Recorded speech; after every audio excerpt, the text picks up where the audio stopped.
बिस्मिल्लाहिर्रहमानिर्रहीम अस्सलामुअलैकुम। Welcome back to my channel. उम्मीद है आप सब खैरियत से होंगे।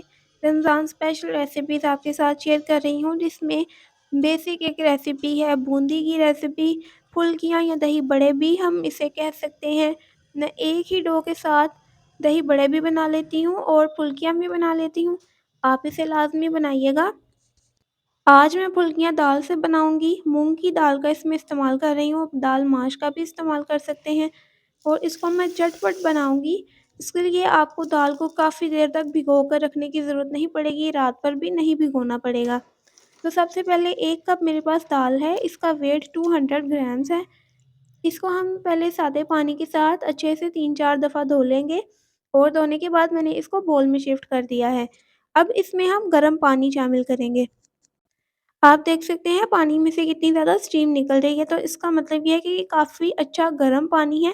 नीम गर्म पानी आप नहीं लेंगे और गर्म पानी में इस तरीके से हम खुला पानी डालेंगे और दाल को अच्छे से भिगो देंगे, सिर्फ़ और सिर्फ़ आधे घंटे के लिए। आधे घंटे के बाद मैं आपको दाल का रिज़ल्ट दिखा रही हूँ, सिर्फ़ और सिर्फ़ आधा घंटा भिगोना पड़ेगा। और अब आप दाल को देखें, मैं आपके सामने इसको तोड़ रही हूँ। जब इसके दाने को तोड़ेंगे, ये इज़िली टूट जाएगा, तो इसका मतलब है हमारी दाल सॉफ्ट हो चुकी है। हमें 3-4 घंटे या ओवरनाइट भिगोने की ज़रूरत नहीं है। अब चॉपर चूँकि मेरा ख़राब है, तो मैं इसको ब्लेंडर जग में आपको बनाकर दिखाऊँगी, क्योंकि बहुत से लोगों के पास चॉपर नहीं भी होता, तो ब्लेंडर जग तो सबके पास अवेलेबल होता है। तो हम ब्लेंडर जग में इसको बनाएँगे। अब मैं इसमें सारी दाल शामिल नहीं कर रही हूँ, तकरीबन मैं इसको 3 हिस्से करके शामिल करूँगी। अब मैं सिर्फ़ दाल का 1 हिस्सा डाल रही हूँ और इसको मैं अब इसके ऊपर रखूँगी मशीन के ऊपर और इसमें तकरीबन 2 से 3 खाने के चम्मच पानी शामिल करेंगे।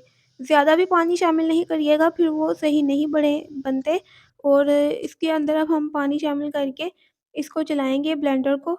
अगर पानी ज़्यादा शामिल ना करें, तो वो इसमें सही से ब्लेंडर में पेस्ट तैयार नहीं होती है, हमें पानी डालना पड़ता है। लेकिन इसका हल मैं आपको आगे चल के बताती हूँ, क्योंकि जब चॉपर में दाल बनाई जाती है, इसको ब्लेंड किया जाता है, उसमें पानी शामिल नहीं किया जाता और वो गाढ़ा-गाढ़ा सा पेस्ट बनता है।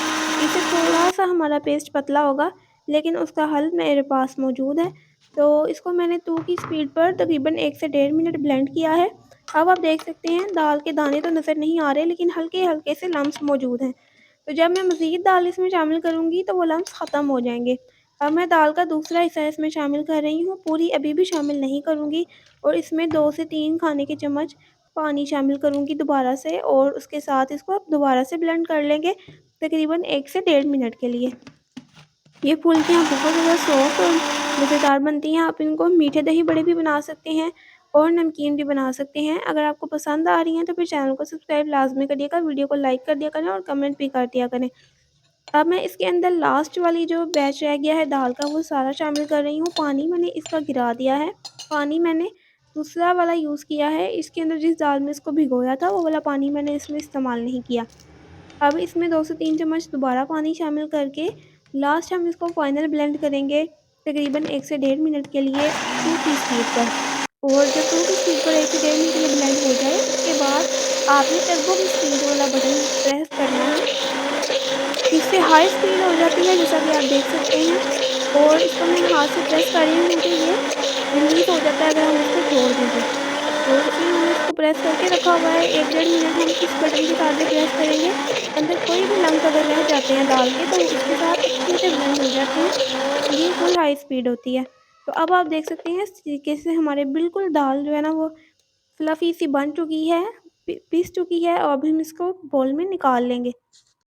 इसके अलावा बेसन की फुल्कियाँ बनती हैं और बेसन और मैदे को मिक्स करके भी बनती हैं। ये दोनों रेसिपीज़ मैं शेयर कर चुकी हूँ। और अब हम इसमें शामिल कर देंगे 1 चौथाई चाय का चम्मच बेकिंग पाउडर और 1 टीस्पून इसमें नमक शामिल करेंगे। इसके अलावा मैं स्पाइस ऐड नहीं कर रही हूँ और नमक भी ये इसमें एवरेज सा ही रहेगा, बहुत ज़्यादा नमक आपको फ़ील नहीं होगा। इसका फ़ायदा ये है कि जब हम इसके मीठे दही बड़े बनाने होंगे, हम वो भी बना सकते हैं और अगर नमकीन बनाने हों, तो हम वो भी बना सकते हैं। एक ही तरह से आप बना के, तो दोनों तरीके से आप यूज़ कर सकते हैं।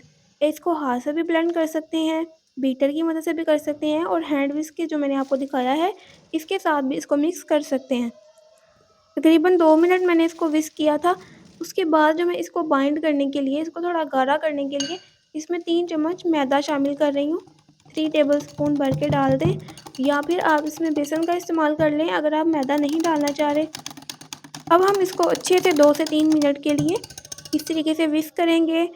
हाथ से आप कर लें या बीटर से कर लें। आप देख सकते हैं फ्लफ़ी हो गया है। तो अब ऑयल को कर लेते हैं गरम, बहुत ज़्यादा हाई पे भी गरम नहीं करेंगे। इसमें बस डालें और ये ऊपर आने लगे। ऐसा ना हो कि आप डालें इसमें और वो नीचे बैंदे में बैठ जाए।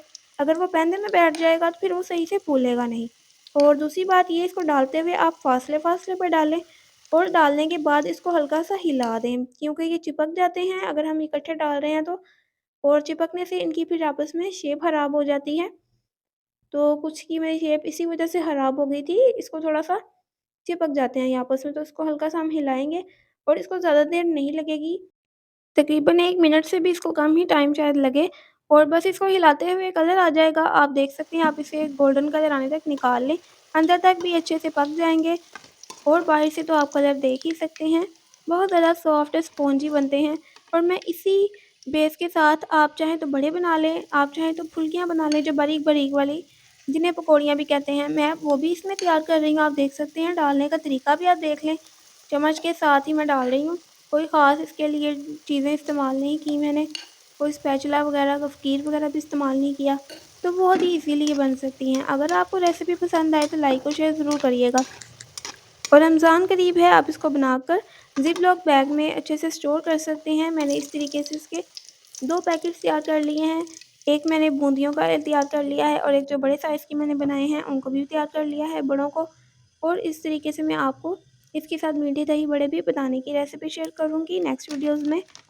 आप भी इस तरीके से रमज़ान के लिए बनाकर स्टोर कर लें और वीडियो को लाइक शेयर करें, चैनल को सब्सक्राइब कर लें। नेक्स्ट रेसिपी तक के लिए अल्लाह हाफ़िज़।